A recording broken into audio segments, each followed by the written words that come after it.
everybody. We are back with another episode of Translating Love. Translating Love, everybody. Your favorite relationship podcast / poop podcast. / favorite host, Danielle. And co-host / co-host / jester, Wolfgang. Jester. / cool guy. Manager to the co-host. No, not manager. Assistant to the regional manager. Assistant to the co-host. Assistant to the host. Not assistant host, assistant to the host. Yeah, but that's you. Yeah, that's me. Yeah, I'm the host. Oh, man. It's Thursday today and the episode is coming out tomorrow. So it's really brand new. So when you're listening to it, it's Friday. Yeah, or later. Or later. But we had a busy week and Danielle had to study for an exam, which she passed today. I did. So congratulations on that note. Thanks. And you owe me $50. No, I don't. For what? Because we bet on it that you get ausgezeichnet. And you said, no, I won't. We didn't bet on that. Yeah, I did. No, we didn't. Yeah, last night. I was confident that I was going to pass. I didn't know that I was going to pass with excellence. That's what that means. That's what we said. But that's what we bet on. I'm really proud of it. I know. Because, and you know this, but for everyone else, I'm proud because it was for electrotherapy, which I use at work. It sounds really scary, but it's super nice and comfortable and pain reducing. I had it today. Yep.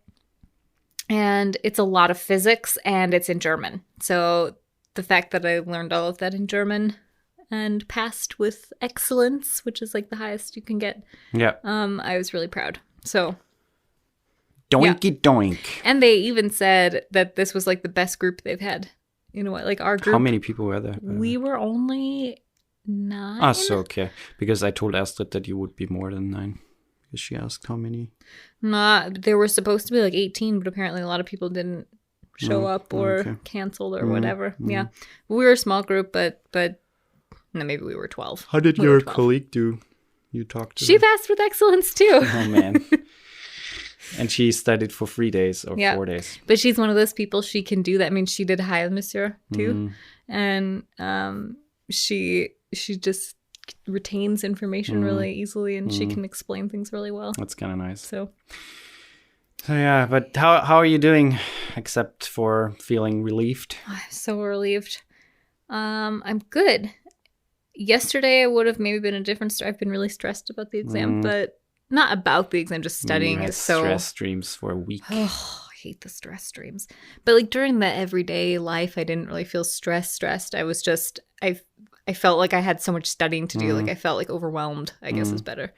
So that feels good. Now I feel like, relief. Don't have to study stuff I don't want to study anymore. Yeah. And I can start with the stuff that I do want to study. Yeah, that's true. Yeah. How are you? I don't know. I don't know. I don't know. I have to say I'm really, really, really annoyed by the fucking COVID thing, and yeah, me too. It's getting so boring and just waiting for, getting the vaccine, and hopefully that will start paving the way back to normality.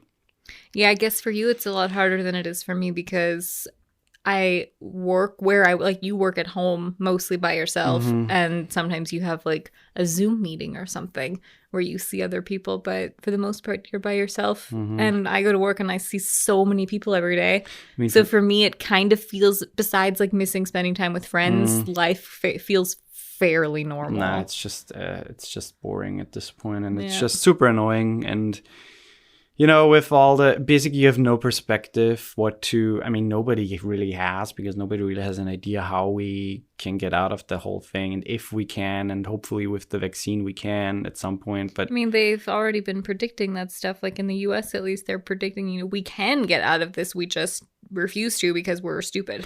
No, I know. Sure. If you look to New Zealand stuff, it also works without vaccination, but still it's the uncertainty of the whole thing makes it the worst for me, because I have to plan. I have to feel like, okay, what can I do to make money, to have a successful business? And right now it's just really hard, I have to say. not to complain too much because it's still working and I make a fairly decent amount, but not with the stuff I really want to. And yeah, I don't know. It's lately I've been just super demotivated or not motivated at all to do anything. Yeah, I get that. But yeah, otherwise I'm good. Otherwise, also, I have to say, I posted a little quiz about me yesterday on Instagram. And one of the questions basically was just yes and no. And one of that answers were right. And one of the questions was that I suffer from depression and anxiety. And a lot of people said no, and also with other questions, a lot of people didn't really or don't seem to know me that well, which is kind of interesting. But I think that's also common to you're so used to seeing people's lives through Instagram, especially these days, where you can't really actually go see people. And so a lot of what we get from their lives is what they're posting, and people post the best stuff about their lives. They post the good things most of the time. Yeah. And so I think it makes sense that people didn't get that right, because unless they know you personally, and even true. Then if they know you personally, I think it's a good way to show like that depression doesn't necessarily mean that you're always down, you're always sad, or true, you know, it kind of proves the whole misconception about depression. That's true. You're totally right. That's true. I know, I'm always right.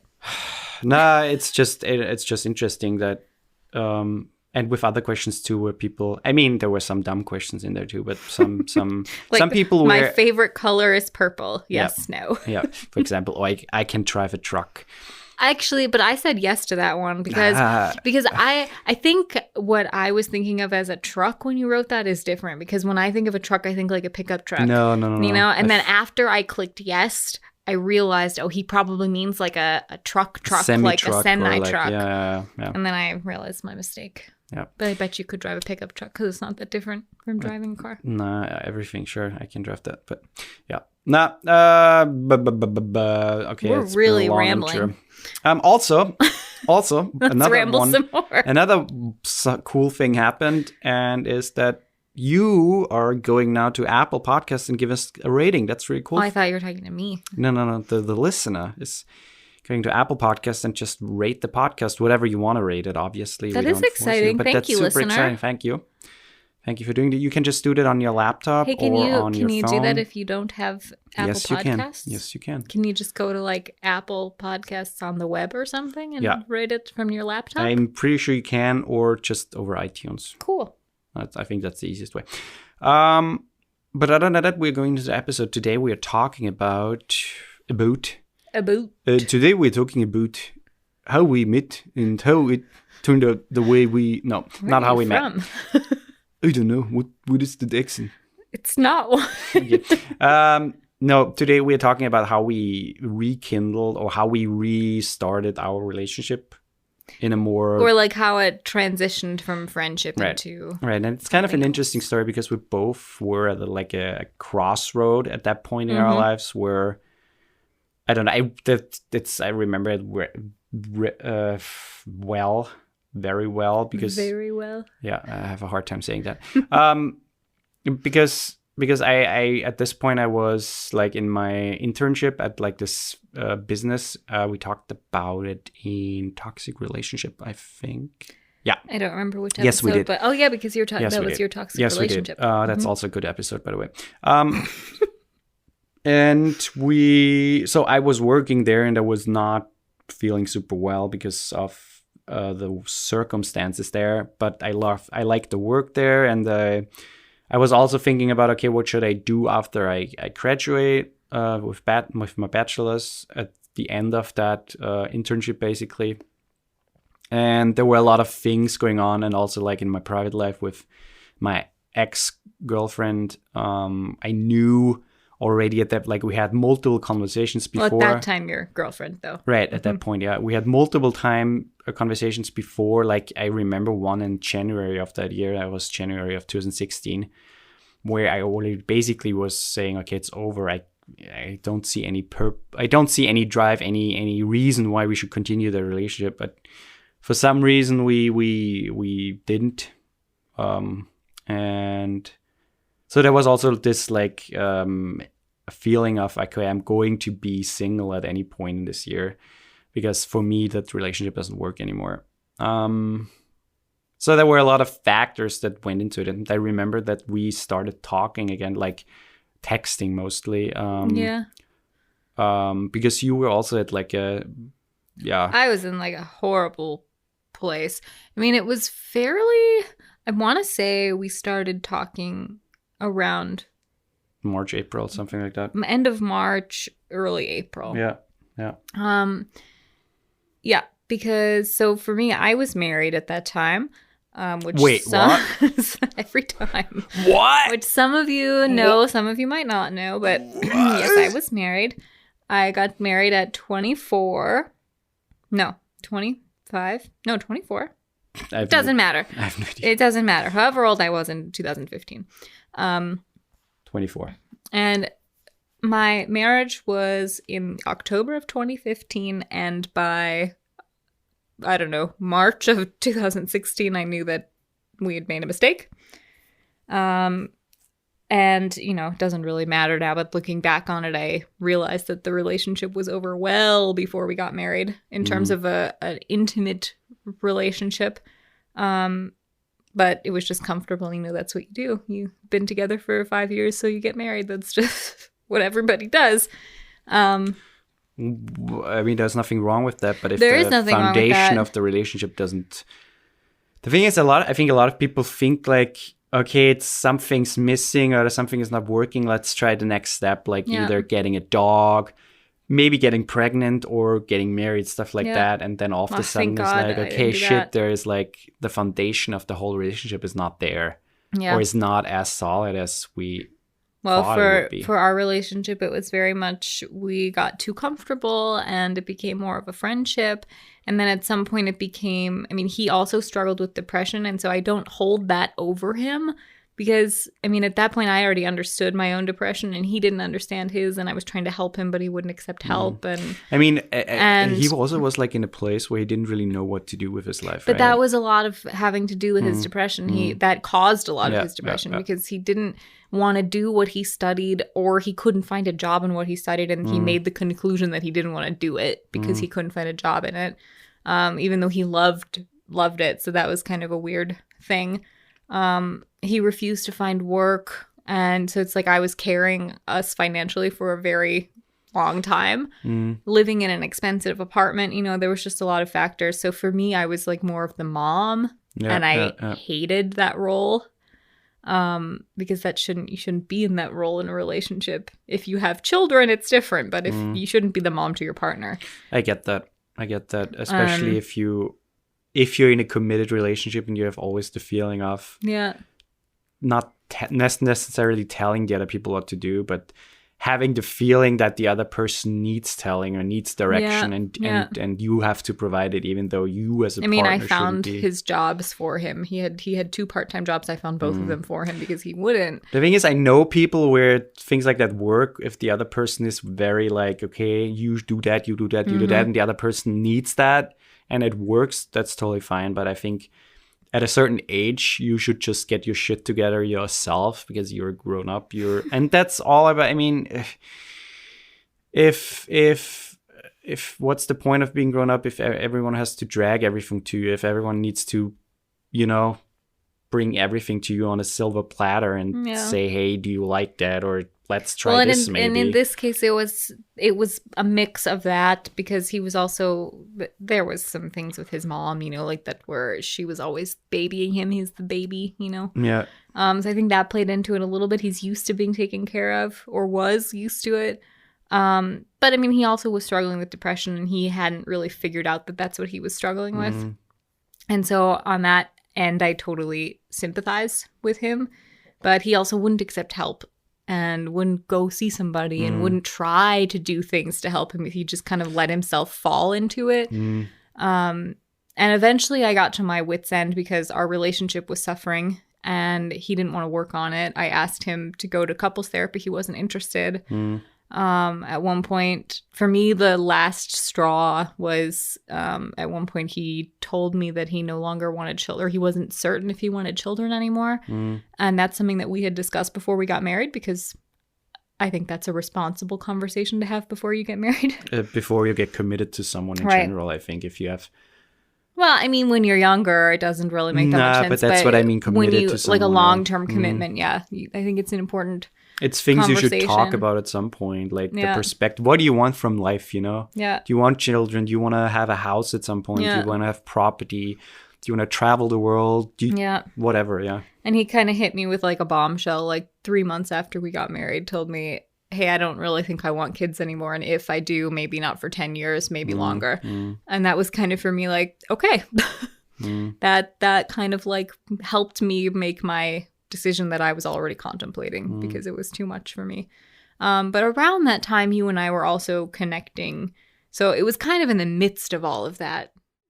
I don't even know what started it. Do you even remember what started it? Someone reached out to someone, and then it was just... I just remember texting you a lot when I was at work because you were basically going to bed at that point. I was there early every day, and when you got up, I was home, and we just chatted. We had some lovely conversations, and at some point I think we started like sending each other videos and talking about each other's days. Well, before that, I remember vividly something that you said to me, that you texted me. This was after we had been talking for a little bit, but before we had really expressed feelings for each other.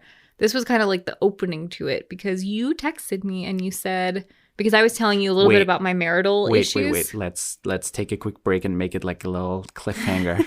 The suspense. Okay, we'll be right back after these messages.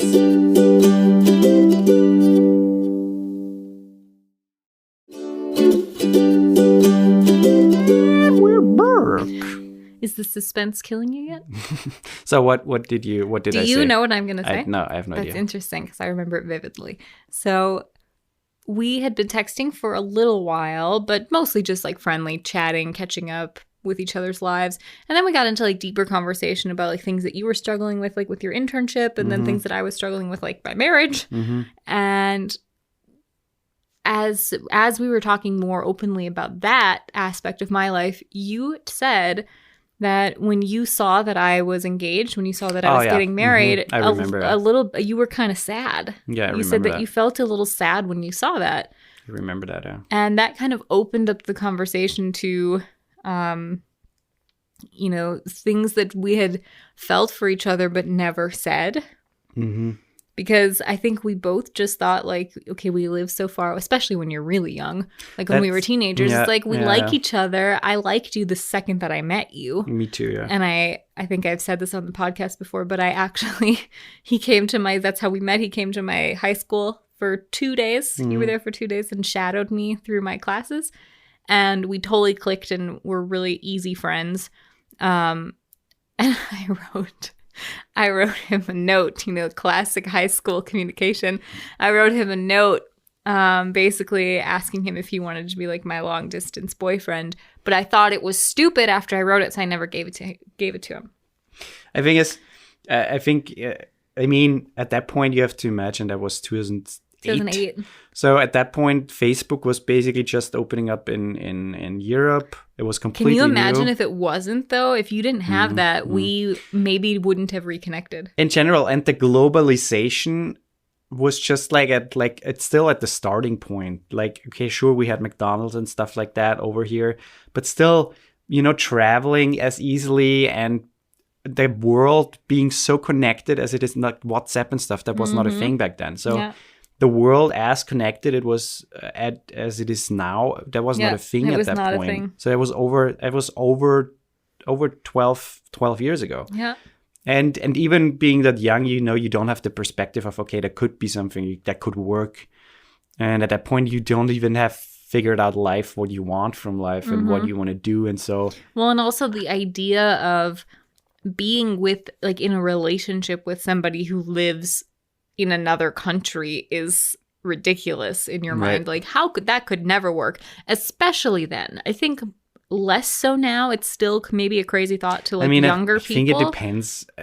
But now with like exactly how you said, like with social media and with how connected the world is through technology, I think those kinds of things are more achievable, or at least like you can imagine it. You can say, oh, that could be possible. But when we were 16 years old, that was not really, it didn't seem feasible. Nah.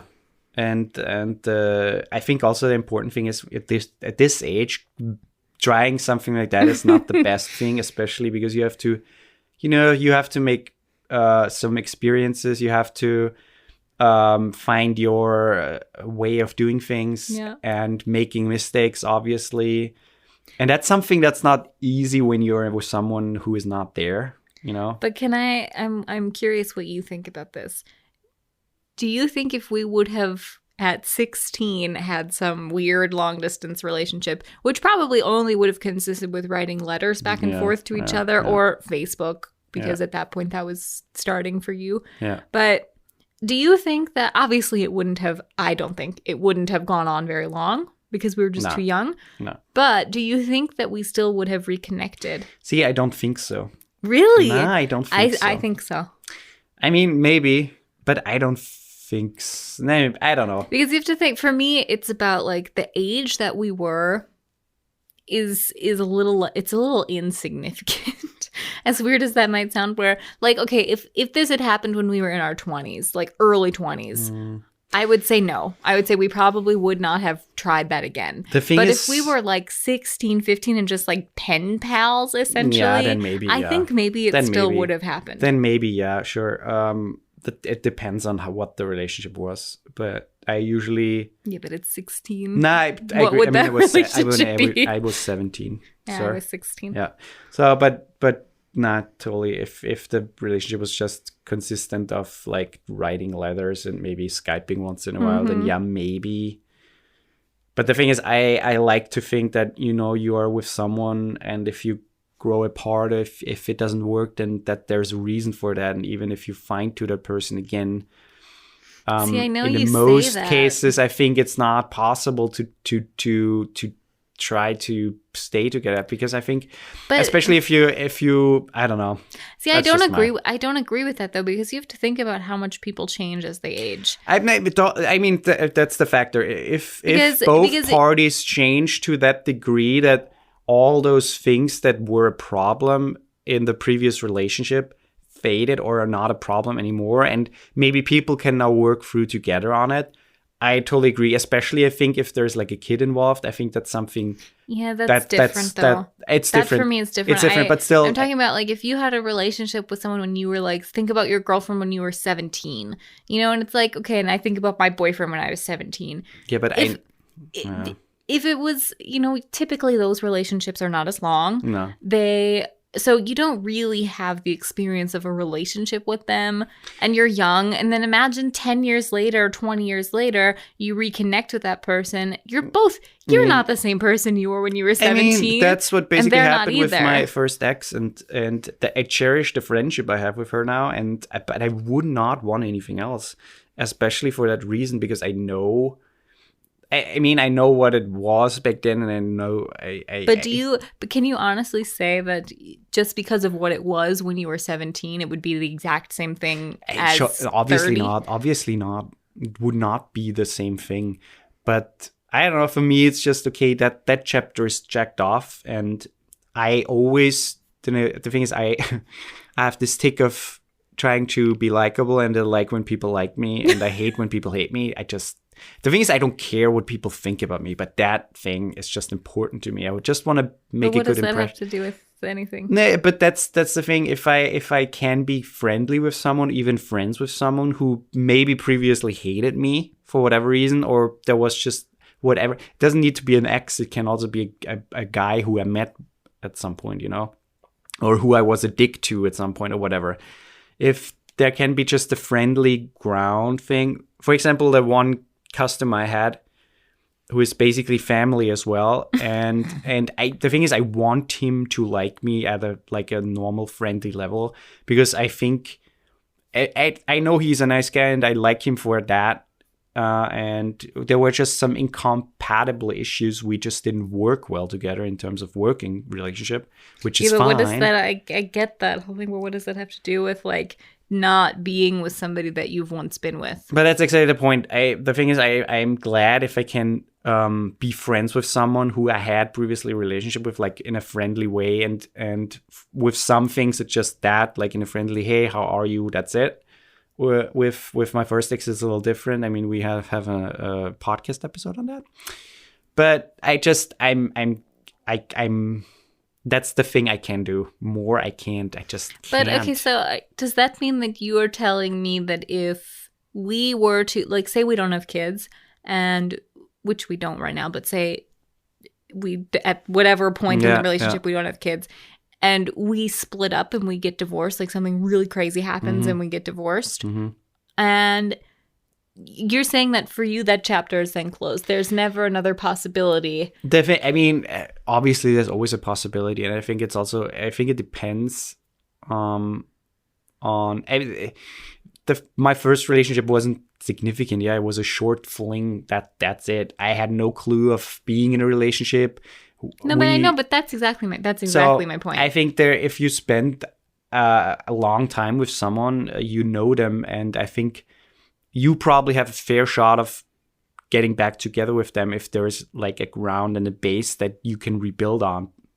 And I think that's the whole point. If something happens that is so destructive to the whole thing, or if you grow apart because life changes you, or something happens in life that just where you just don't work together well anymore, I think both that, okay, there's no point in trying it again.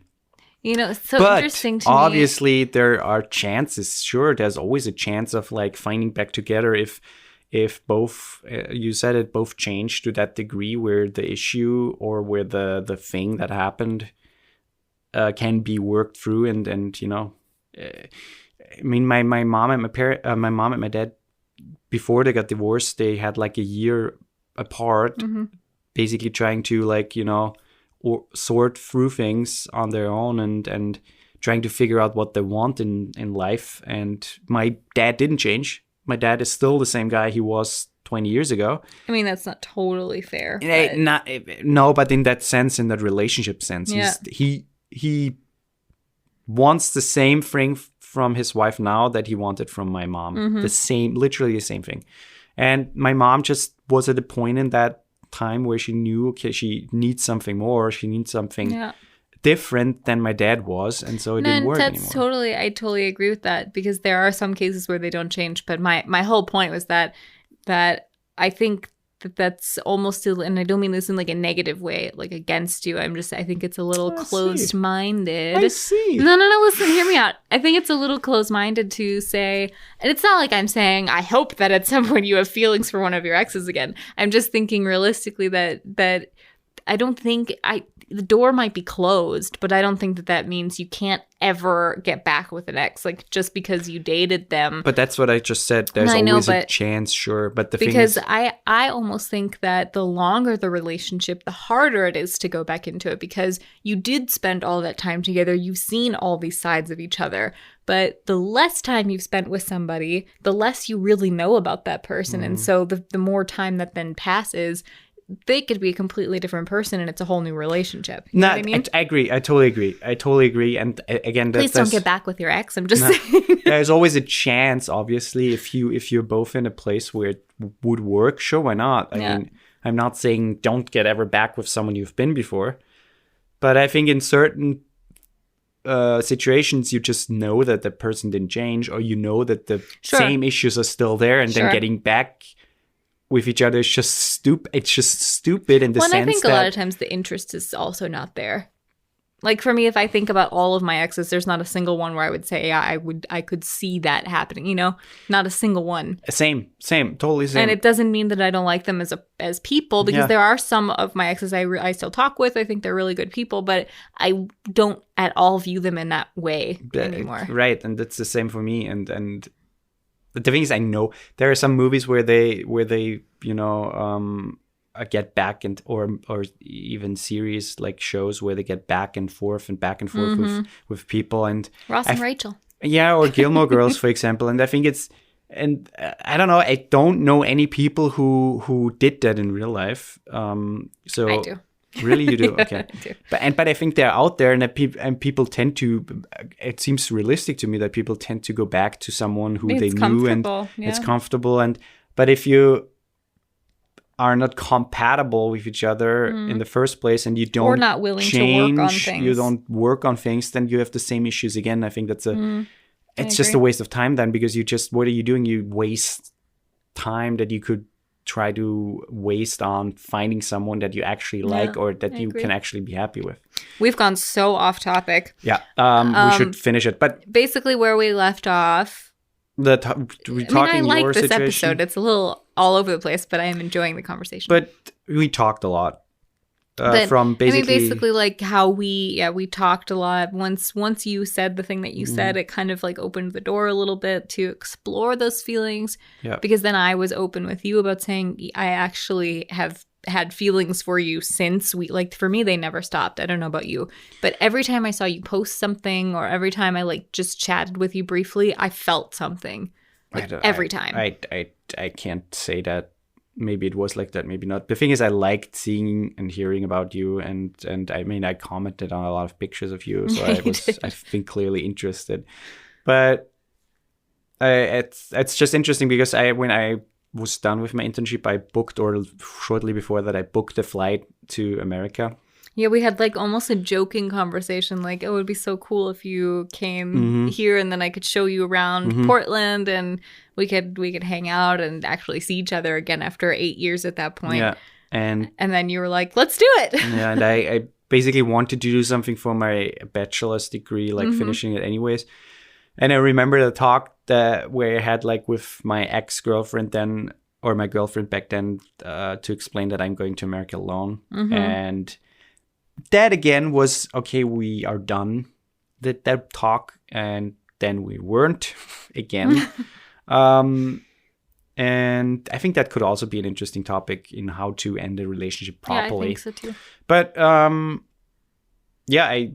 went to America, and before that, I mean, sure, we sent each other videos. There were clearly more than just friendship. I think we expressed feelings of love for each other before already, you came. And it very quickly blossomed into something more, and we were excited to see if it was the same in person as it was just talking, texting each other and talking on the phone and videos and stuff. Yeah.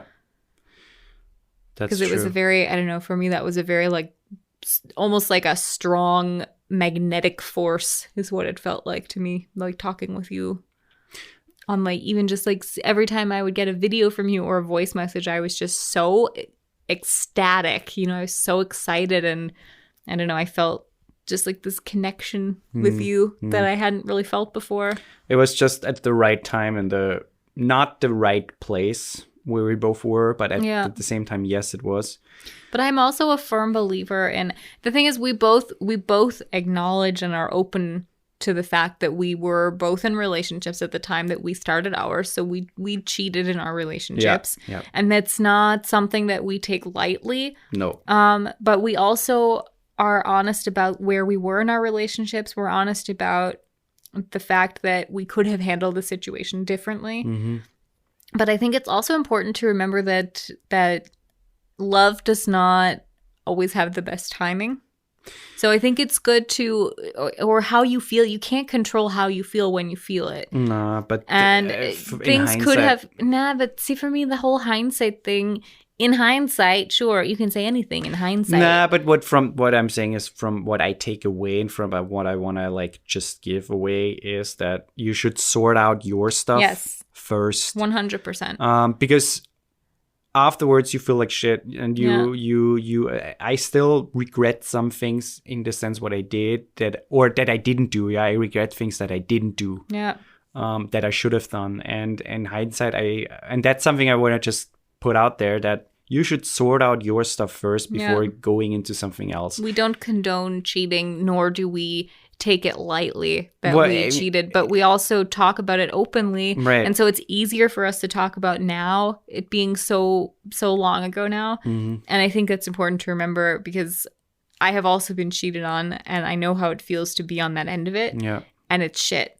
And right, it's all about not hurting you can people. use the excuse, or I could use the excuse, oh, my relationship was over anyways, which it was. And I was honest with my partner about saying I have feelings for somebody else. Yeah. And I was very open about that, and he showed zero interest in the fact. Yeah. And I was open about that. I wasn't open about the fact that I had started the relationship, but I was open about the feelings that I had. And it still was not the right thing to do, what we did, but we did it and we own it. And I think it's important to also remember that we're only human. And there are things you still can do afterwards. We make mistakes. Right. You can, what's done is done. But you can not make the mistake in the first place. And that's why we tell you. Or you can also be a nice person afterwards and like write a letter or just go to the person and say, hey, you have time to talk. You want to talk. And just say sorry. And which I did. I expressed that in a letter. Which made me not feel better, which was not the point, but I just wanted to clear the air, be honest, and give that person the rightful treatment that she would have deserved in the first place, which I have not done. And that's the whole point. You don't want to hurt that person because you don't want to be hurt. Yeah. And it's all about that. And it's not about I'm trying to, cheat on them. It's a simple thing of, okay, I flirted with someone maybe, and I have maybe feelings for someone else. That's already enough to say, okay, I should sort things out before I maybe go too deep into that stuff. But also be open with your partner if you're having strong feelings. That's what I mean. That's what I mean. That also will not only help you and your partner to gain more trust with each other, because you're coming to them before anything happens. You're coming to them, but you don't act on those feelings, but you are open with them that you have them. Yeah. And maybe that exactly opens the door that you need to either say, okay, this relationship is not working. Right. Or it opens another door that says, we need to really work on this and we want this to work. And so let's do something about it. Right. I think that's something that's not a common thing that people do, and we should do that more. Mm-hmm. I agree. But let's end it. It's been long. It's been a long episode. Sorry for going that long. I think it was an interesting topic, I hope so too. Though. Please, if you think so too, just write us a short message on Instagram or on our email or on Anchor. And please share the podcast. Again, that's the only thing you can basically do. If you just post it on Facebook or send it someone on WhatsApp who might be interested in one of our episodes. We have so many cool topics about health anxiety, relationship anxiety, depression. There's so much still coming, and we have some cool guests planned for the next coming months too. So we would really appreciate if you just share the podcast and give us a rating on Apple Podcast if you haven't done that yet. And something that I wanted to share, this is just as a coming soon, but yours truly has been invited to create a course for Listenable. And it's an audio course, and my course is called Strengthening Your Relationship. And it's basically a crash course it gives you tools in episodes that are about 10 minutes long, no longer than 10 minutes. And it'll give you some tools that you and your partner can use to kind of learn how to better communicate with each other. Mm-hmm. So that is something that's coming soon, and I will keep you updated as more info is available. Yeah, other than that, we hear each other next week. Indubitably. Bye. Goodbye.